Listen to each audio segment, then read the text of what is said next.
देखिए आपके सामने हमने ये फॉर्म लिखा है एक इंटीग्रेशन का, और इसको हम करने जा रहे हैं। ये कुछ और नहीं है, अब पहचानिए, इसी को और मॉडरेट कर दिया है। e की पावर x पढ़ा आपने, फिर e की पावर x साथ में कोई disturbing element as a constant लिया, जिस पर पूरा इंटीग्रेशन मैंने शुरू से आखिर तक यही पढ़ाया है। और फिर क्या कर दिया है, e की पावर क्या ले लिया, disturbing element as a function. तो इस फॉर्म को पहचानिएगा, जब ये रहेगा तो अंदर इसी का डिफरेंशियल कोएफिशिएंट रहेगा, वो डायरेक्ट नहीं दिया जाएगा, वहां पर आपको बनाना पड़ेगा, ये पहचानना आपको। और उसके साथ में जब वो डिफरेंशियल कोएफिशिएंट बना लेंगे वहां पर, तो उसके साथ में एक फंक्शन नजर आएगा, उस फंक्शन को पहचानिए, और फिर प्लस या फंक्शन के अकॉर्डिंग माइनस के हिसाब से आगे उसका डिफरेंशियल कोएफिशिएंट दिया रहेगा, ये दिया रहेगा, ये डिफरेंशियल कोएफिशिएंट दिया रहेगा। तो आप देख जाइए, पूरा इंटीग्रेशन ही डिफरेंशियल कोएफिशिएंट पे बेस्ड है। इंटीग्रेशन है ही नहीं कि आपको इंटीग्रेशन को आप इंटीग्रेशन के हिसाब से कर रहे हैं, यानी इंटीग्रेशन में डिफरेंशिएशन का जबरदस्त एप्लीकेशन है, थोड़ा मोड़ा नहीं है, जबरदस्त एप्लीकेशन है। अभी देखेंगे, भी क्वेश्चन देंगे हम आपको, तो आप देखेंगे, पहचानेंगे। अब इसमें क्या करिए, वही कॉन्सेप्ट जो पुराना यूज करके आए, इसको इसलिए भी नहीं बता रहे थे, उसी के साथ में जी आपको इंटीग्रेशन में और थोड़ा महारत हो जाए, तब आपको हम सोचे थे बताने के लिए।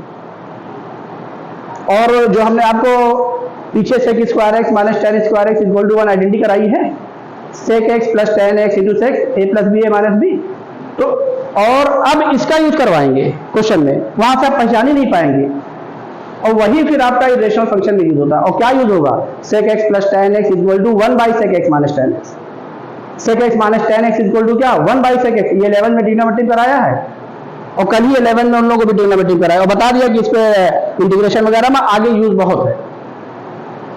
तो कोई चीजें नई नहीं आ रही, जो आप पीछे पढ़ के आए वही है। आइए हम इसको करने जा रहे हैं, इसमें कुछ और नहीं करना है, इससे कोई मतलब नहीं है।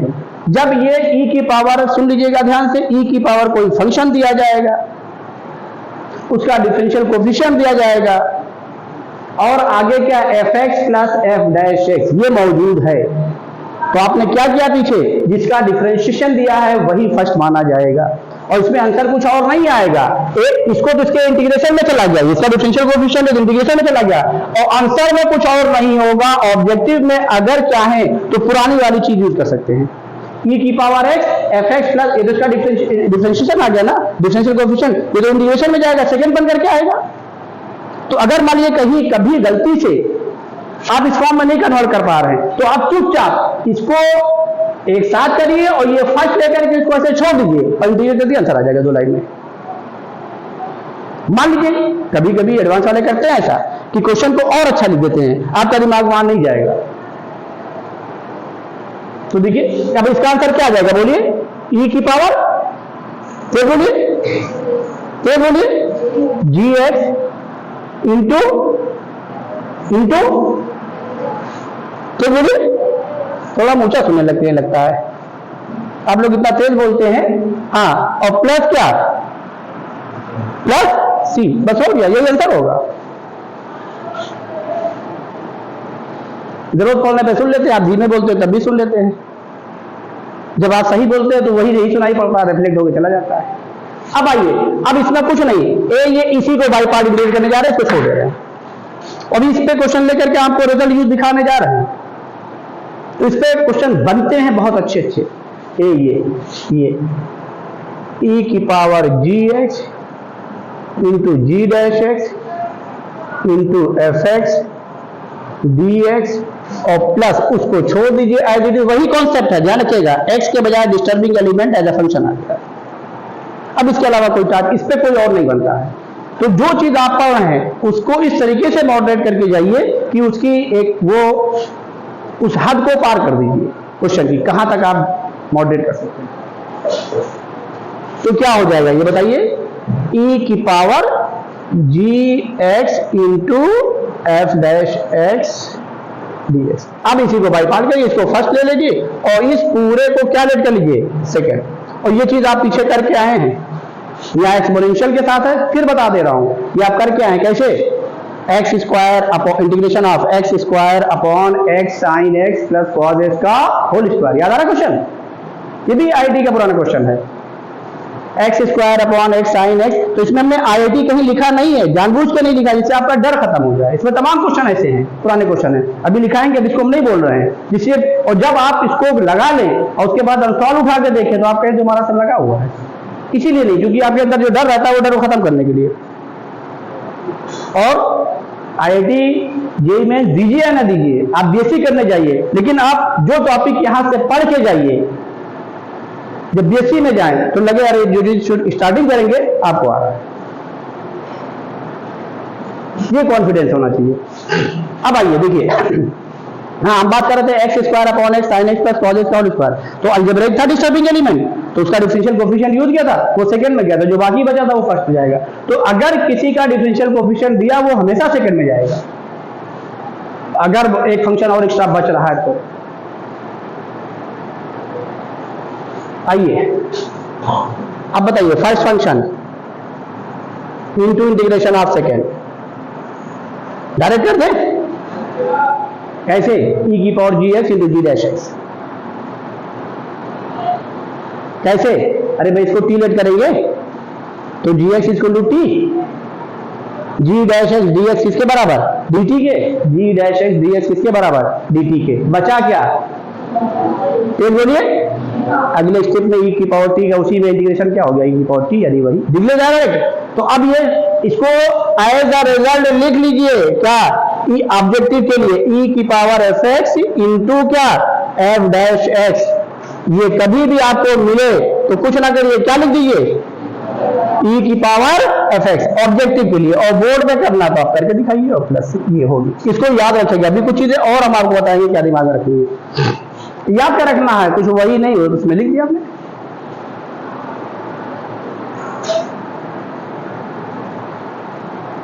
और ये ध्यान रखिएगा, हम लोग उसको दिमाग में तो रखते हैं, अगर e की पावर लॉग आ गया और फिर मान लीजिए उसी का डिफरेंशियल कोएफिशिएंट दिया गया है, e की पावर लॉग गया, उसी का क्या दिया गया? Differential coefficient. तो e की पावर लॉग किसके बराबर? उसी के बराबर जो दिया गया है, तो नहीं उसमें भी आप लगा डालिए।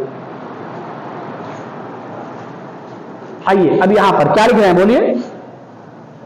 एफ एक्स इंटू, समझ में आ गया ना, वो दिखा दिया, e की power g x minus integration of इसका differentiation f dash x into integration of second इसी का। बोलिए क्या लिखे हैं? तो ये लिख के दिखा दिया, e की पावर जी एक्स और डी एक्स, और ये प्लस e की power g x f dash x d x. ये आपका टर्म क्या हुआ? कैंसिल हो गया, यही बच गया। और क्या बच गया? e की power g x into f x. इसीलिए यहां पर हमने क्या किया? प्रूफ करके इसलिए दिखा दिया है। मान लीजिए आपसे कन्वर्ट नहीं हो रहा है तो आप इसी जैसे कराए उसे चले जाइए, और e की पावर कोई फंक्शन आ गया तो उसका डिफरेंशियल कोएफिशिएंट वहां मिलेगा, आप देखेंगे। बात समझ में आई कि नहीं है? तो ये पहचानना है, ये जानना है, ये देखना है। अब आप जेईई मेन और एडवांस क्वेश्चन लगाना आप शुरू कर दीजिए, टॉपिक हमारी एंड पर है, कल एंड कर देंगे और देखेंगे इंशाल्लाह आपके एक एक क्वेश्चन लगेंगे जेईई मेन एडवांस के, उसको लगाइए जैसे, और लगा के देखेंगे तो कॉन्फिडेंस भी बढ़ेगा और कि नहीं अरे वाह हमको तो आ रही चीज है। ये भी डेफिनेट पे चले जाएंगे तो आपका डेफिनेट में इंटरेस्ट आ जाएगा, और फिर इसको छोड़ देंगे, 100% छोड़ देंगे। आप देख लीजिएगा, कहीं भी कल परसों अगर आप नहीं पूछते हैं तो हम शुरू करके दिखा दें, आप इसको ब्रेक कर देंगे, उसमें इतना इंटरेस्ट आ जाएगा।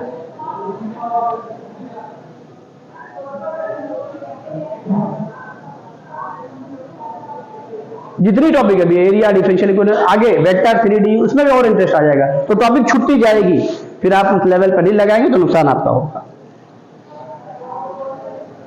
ये नहीं कि आप इससे खुश रहें, सीआरटी क्वेश्चन नहीं फंस रहे हैं तो अब हमको मैथ्स आ गई, नहीं, अभी क्वेश्चन है हम दे देंगे, अभी आप देखिएगा, नहीं कर सकते, मेरा दावा है।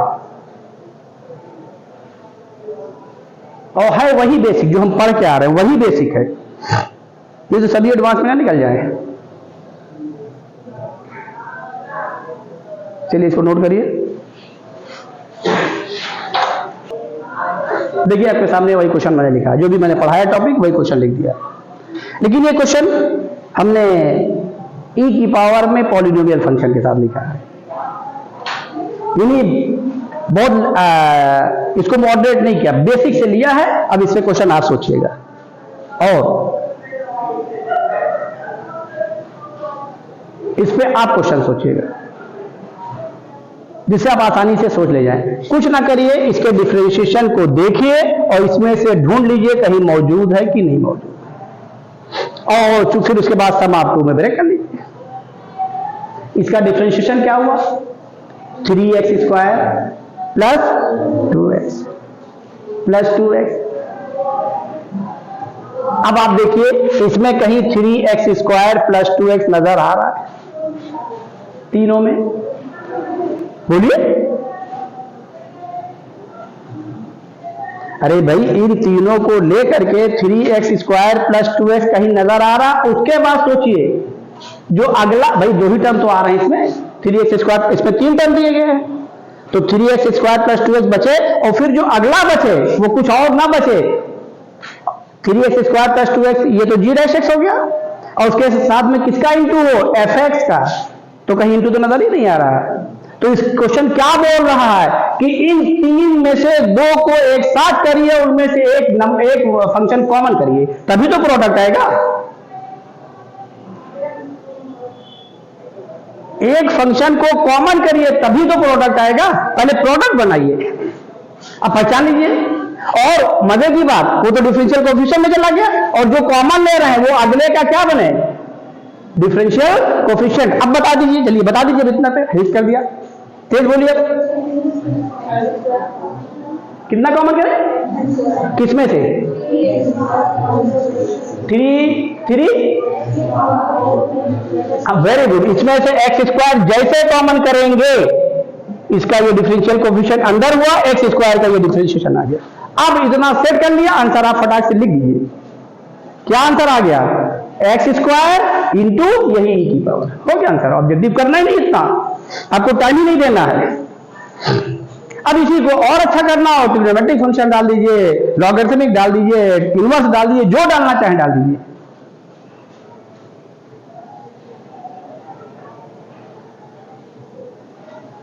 हो गया।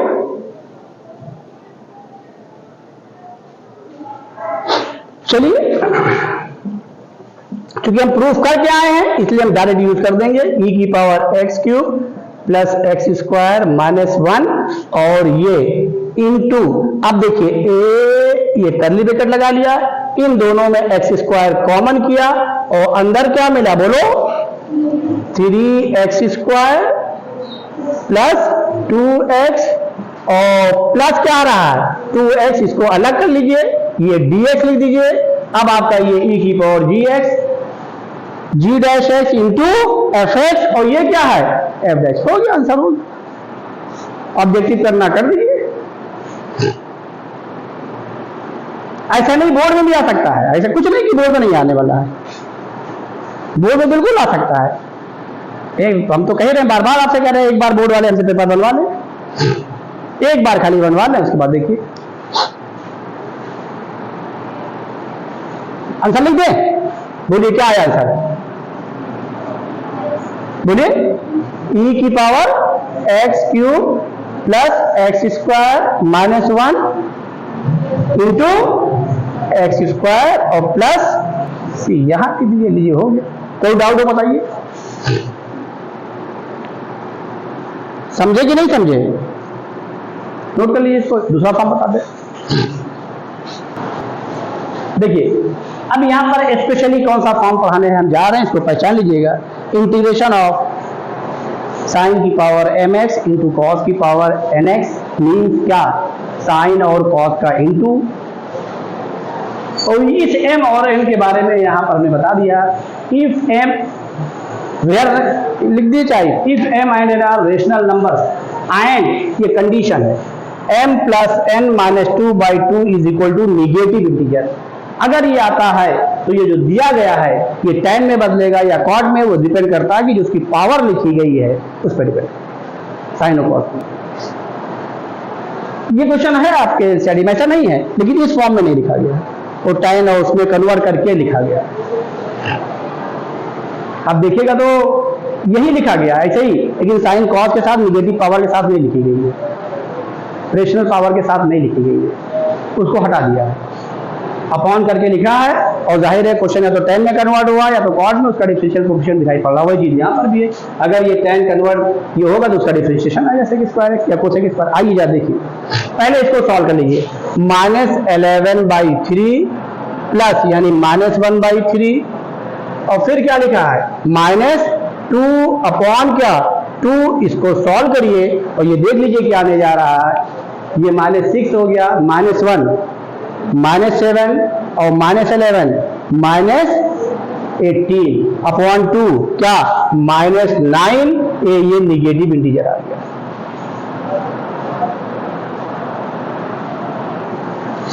तब आपको ज्यादा अब कुछ नहीं सोचना है, ज्यादा कुछ नहीं सोचना है। अब पहले इसकी पॉजिटिव पावर बना लीजिए जिससे आप चीजों को आसानी से देख सकें, और पॉजिटिव बनाने के बाद ऑटोमेटिक अभी डिफरेंशिएशन आ जाएगा, जहां से आप आसानी से, क्योंकि पॉजिटिव पावर होती है निगेटिव है, वो भी क्या है रेशनल नंबर के फॉर्म में है, लेकिन हर इंटीजर भी रेशनल नंबर है, लेकिन ये p/q ही के फॉर्म में है। तो ये इसको क्या लिख लीजिए, integration of 1/sin 11/3x power में cos की पावर 1/3x। अब आप पहचान लीजिए, आसानी से देख लीजिए, पावर ज्यादा किसकी है साइन की, कम पावर किसकी है cos की। इसका मतलब क्या कि अब ये साइन वाला टर्म किसके साथ जाएगा, cos वाले भी, पीछे हम करा के अभी लेटेस्ट कोई क्वेश्चन हमने करवाया है, हाँ यही x-1। देखिए ट्रिग्नोमेट्री में आ गया ये चीज, वही चीज आई, कॉन्सेप्ट नहीं बदल रहा है, बस यहाँ पे कंडीशन खाली लिखनी पड़ी। 1/इंटीग्रेशन ऑफ 1/x - 1 की पावर 3/2 3/4 इंटू x + 2 की पावर क्या 5/4। अब आइए तो हम क्या करने जा रहे हैं, यहाँ पर साइन 1 की पावर 1/3x से ऊपर नीचे क्या कर रहे हैं, मल्टीप्लाई कर रहे हैं। तो डायरेक्ट करें, चलिए करके दिखा दे रहे हैं। ये dx साइन, जो कम पावर जिसकी रहेगी पहले पॉजिटिव बना लेगा, तुरंत कन्वर्ट हो जाएगा। साइन की पावर 1/3 अपॉन ये साइन की पावर 11/3 था और 1/3, जब इंटू होगा तो पावर ऐड हो जाएगी, देख सेम है, क्या आ जाएगा 11/3 प्लस 1/3 कितना 12/3, क्या आ गया 4, खुद ही आ गया, कुछ कहने की जरूरत ही नहीं है। ये क्या आ गया बताइए, साइन की पावर 4x ये तो है, और इंटू क्या आया cos की पावर क्या 1/3x dx। अब देखिए इसको ऊपर लाने जा रहे हैं, बोलिए तो ये क्या बनने जा रहा है, cosec square x into cosec square x। क्यों कर रहे हैं, क्योंकि cosec square x differential coefficient बनने जा रहा है किसका, तो ये क्या हुआ tan हुआ, या साइन अपॉन कॉस क्या हुआ tan हुआ सेम पावर से, तो अपॉन में क्या हो जाएगा क्वाड कर दें, tan नहीं कर रहे हैं क्योंकि differential coefficient according to question लिखा है कि वो क्या बनने जा रहा है एनसीईआरटी में। और वहां पर क्या किया, ये पावर नहीं लिखी गई रेशनल में, और रूट लगा के दिया गया है। अरे रूट लगा दीजिए तो हासिल होगा पावर, कुछ और तो नहीं होगा ना, रेशनल नंबर उन्होंने तो आसान कर दिया है, उसी को ये मॉडरेट कर दिया हमने। अब आइए जरा देखिए, तो ये एक कोसेक स्क्वायर x को हमने डिफरेंशियल कोफिशिएंट में लिखा, इसके वाले को एक कोसेक स्क्वायर x बचा, उसको क्या लिख दे, तेज बोलिए क्या 1 बस, अरे भाई कॉट में चेंज हो रहा, कर दीजिए 1 प्लस कॉट स्क्वायर x और अपॉन क्या कॉट x की पावर 1/3 ये कॉट x का डिफरेंशिएशन। कोई डाउट हो बताइए, समझ में आया, देख डालिए सब डिफरेंशियल कोफिशिएंट पे बेस है। Put cot x is equal to t क्या minus cosec square x dx is equal to dt value put कर दीजिए। अब इसको आप आगे सॉल्व कर लीजिएगा, आगे हम नहीं करने जा रहे हैं, माइनस बाहर कर दिया और ये क्या आ गया 1 प्लस टी स्क्वायर अपॉन क्या टी की पावर 1/3, ये आ गया dt। अब कुछ ना करिएगा, अलग अलग ब्रेक कर लीजिए, अलजेब्रिक फंक्शन से इंटीग्रेट कर लीजिए, अलग जैसे ब्रेक करेंगे, अब कुछ करने की जरूरत नहीं है, नोट कर लीजिए।